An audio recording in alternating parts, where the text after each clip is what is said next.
नमस्कार. आपल्या सगळ्यांचे सोशल महाराष्ट्र न्यूज चॅनलमध्ये हार्दिक स्वागत. चला वळूया तर एका नवीन बातमीकडे. आजची बातमी.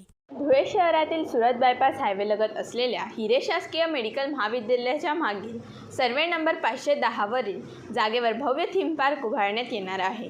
आज शहराचे आमदार अनुप अग्रवाल यांच्यासह महापालिकेचे अधिकारी, महसूल विभागाचे अधिकारी यांनी जागेची पाहणी केली. सुमारे 200 कोटी रुपये खर्च करून या ठिकाणी थीम पार्क उभारण्यात येणार आहे.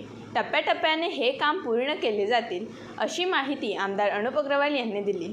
इथं थीम पार्क आपण करतोय. 510D हा सर्वे नंबर आहे. याच्यातली 19 हेक्टर म्हणजे जवळपास 50 एकर जागा ही सरकारी पडीत जागा आहे. त्या जागेत आपण करतोय. परंतु काही लोकांचं म्हणणं आहे की ही जागा आमची आहे. तर तो वाद आहे, तो आम्ही मिटवू. कसा मिटवता येईल ते बघू. परंतु आज या जागेची तुम्ही परिस्थिती बघितली असेल तर सर्व मुरूम खडी सर्व काढून घेऊन गेलेले आहे. जर ही जागा त्यांची आहे तर ही जागेमध्ये त्यांनी खडी मुरूम दगड चोरीचा प्रकार केला आहे का? दुसरं, सफारी गार्डनच्या नावाने या ठिकाणी उत्खनन त्या काळात चालू होतं.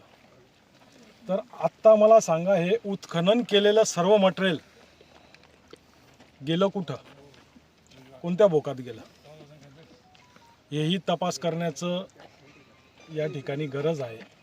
का एवढं मटेरियल या ठिकाणाहून गेलं कुठं? तर महसूल अधिकाऱ्यांना माझी विनंती आहे आणि मी कलेक्टर साहेबांना पत्रही देणार आहे. बावनकुळे साहेब त्या दिवशी स्वतः या जागेवर येणार होते, परंतु त्यांना उशीर झालं होतं धुळ्यात यायलाच, म्हणून ते येऊ शकले नाही. परंतु पुढच्या महिन्यात ते या ठिकाणी धुळ्यात येणार आहे. या जागेवर ते स्वतः येतील आणि इथलं जे उत्खनन झालेलं आहे ते मटेरियल गेलं कुठं याची चौकशीसुद्धा आपण लावणार आहोत. आणि एक चांगला प्रोजेक्ट या ठिकाणी आपण उभं करणार आहोत.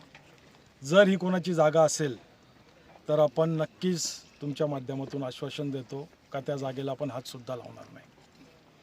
परंतु जर ही सरकारची जागा असेल तर या ठिकाणी तो प्रोजेक्ट येईल. जरी कोणाची खाजगी जागा असेल तर आपल्याला कोणाची जागा लाटायची नाही आहे. त्या जागेला आपण हात लावणार नाही. जोही मुद्दा असेल कोर्टात असेल किंवा कलेक्टर साहेबांच्या दरबारी असेल त्याचा निकाल लावूनच आपण या जागेला हात लावू किंवा दुसरी जागेवर आपण थीम पार्क करणार. परंतु थीम पार्क करणार म्हणजे करणार.